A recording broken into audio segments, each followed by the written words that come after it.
భారత రాజ్యాంగ నిర్మాత డాక్టర్ బాబాసాహెబ్ అంబేద్కర్ గారు రూపొందించిన రాజ్యాంగంలో మహిళా సాధికారత, మహిళలు ఎప్పుడైతే అధికారం పొందుతారో అప్పుడే ఈ దేశం అభివృద్ధి చెందుతుందని చెప్పి మరి దాన్ని అక్షర రూపం దాలుస్తూ చట్టసభలలో 33% రిజర్వేషన్ని మహిళల్ని కల్పించేటువంటి బిల్లుకు సంబంధించినటువంటి అంశంలో ఈ దేశ ద్రోహులు ఎవరైతే ఉన్నారో కాంగ్రెస్ పార్టీ, రాహుల్ గాంధీ ఇవాళ ఈ బిల్లును వ్యతిరేకించడం అనేది నిజంగా కూడా కాంగ్రెస్ పార్టీ నాయకత్వం సిగ్గుతో తలదించుకోవాలి. అందులో ఉన్నటువంటి మహిళలు అంటే ఒక ఇందిరాగాంధీ, ఒక సోనియా గాంధీ, ఒక ప్రియాంక గాంధీ మాత్రమే ఈ దేశానికి నాయకత్వం వహించాలా?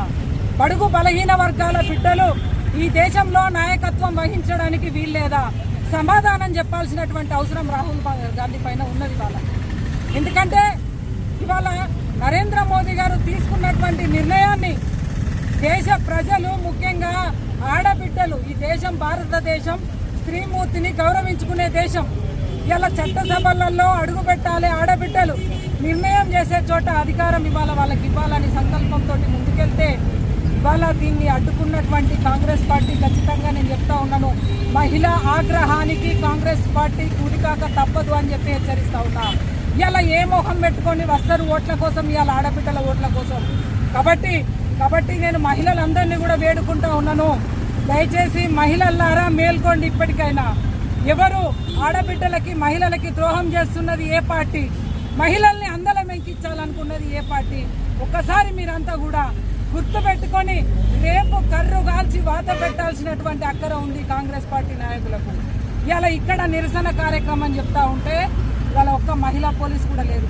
ఇలా మొత్తం మంది మొగోళ్ళు వచ్చి, ఇవాళ మొగ పోలీసులు వచ్చి మా మీద, ఆడబిడ్డల మీద చేసుకుంటారు. ఆ సిగ్గుండాలే కొద్దిగా అయినా. ఇవాళ ఆడబిడ్డల మీద చేసుకొని కనీసం నిరసన చేసేటువంటి అవకాశం కూడా లేదా ఈ తెలంగాణలో, ఈ భారతదేశంలో? కాబట్టి ఒకసారి పోలీసులు ఆలోచన చేసుకోవాలా? మీరు ఆడబిడ్డల ముందు చేసే ముందు ఇలా మీరు 1-2 సార్లు ఆలోచన చేసుకోవాలి. ఇలా అధికారం కాంగ్రెస్ ఉండొచ్చు, ఎప్పటికీ రాసి పెట్టుకొని రాలే ఇలా కాంగ్రెస్ అధికారంలో ఉంటుందని. కాబట్టి ఇక్కడ ఉన్నటువంటి సిఐ కావచ్చు, పోలీస్ అధికారులు కావచ్చు, ప్రతి ఒక్కరికి కూడా మేము హెచ్చరిస్తూ ఉన్నాము, ఎవరైనా మహిళలు ఉన్నప్పుడు మహిళా పోలీస్ తోటి వాళ్ళ అడ్డుకునే ప్రయత్నం చేయాలి. మీరే వచ్చి అన్ని పాత్రలు మీరే పోషిస్తారా? మహిళల మీద మీరు చేయట్లేసుకుంటారు. కాబట్టి ఖబర్దార్ ఇక్కడ ఉన్న పోలీస్ అధికారులను కూడా హెచ్చరిస్తూ ఉన్నాను. ఇలా అధికారం మీరు రాసుకొని రాలే, ఎప్పటికి కాంగ్రెసే ఉండదు. ఈ ఎమ్మెల్యే, ఈ సీఎం ఎప్పటికి ఉండరు. వచ్చేది మా భారతీయ జనతా పార్టీ ప్రభుత్వం.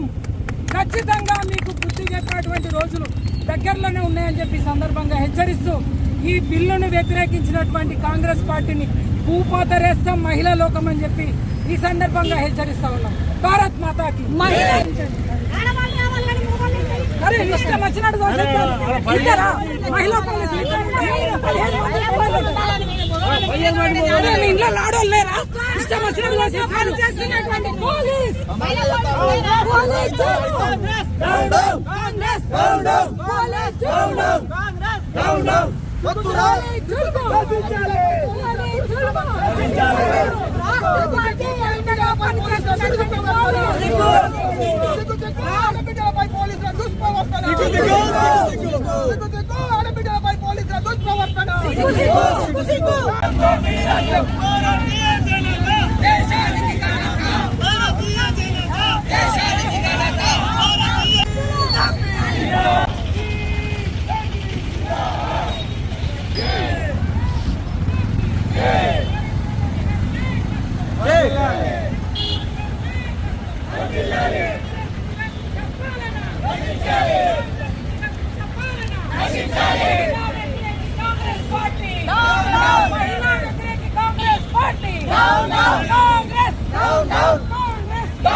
Down.